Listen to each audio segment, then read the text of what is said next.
Assalomu alaykum hammaga. Andijon shahar Bahrin degan joydamiz. Obyektimizdan zakas olgan edik. Hozir yo'l-yo'lakay yo'limiz tushib qolgandi. Akani kamchiliklarini bir ko'rib bergani kelgandik. Juda ko'pchilikda bo'ladigan xato o'rtaga o'sha konsullar qotgani profil qo'ymagan bo'ladi. Keyin bir ikkita mo'ykachilardan maslahat so'ragan ekan, balandligini 6 metr qiling degan ekan. Aka 6 metr qilib qo'yibdi. Aslida 4 metr ham yetadi. Yengil mashinalar uchun standartni hisoblanadi.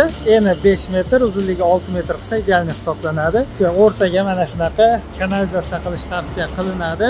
Sababi hovuzda o'sha layqa suv loylash tushib, bu yerda tinib, keyin kanalizatsiyaga o'tganda tez to'lib qolmasdan uzoq vaqt xizmat qilib berishni ta'minlab beradi. Kimga shunaqa xizmatlar kerak bo'lsa, pastda kontakt qoldiramiz. Operatorlarimiz sizlarga bog'lanib, savollaring bo'lsa to'liq javob berishga harakat qilishadi.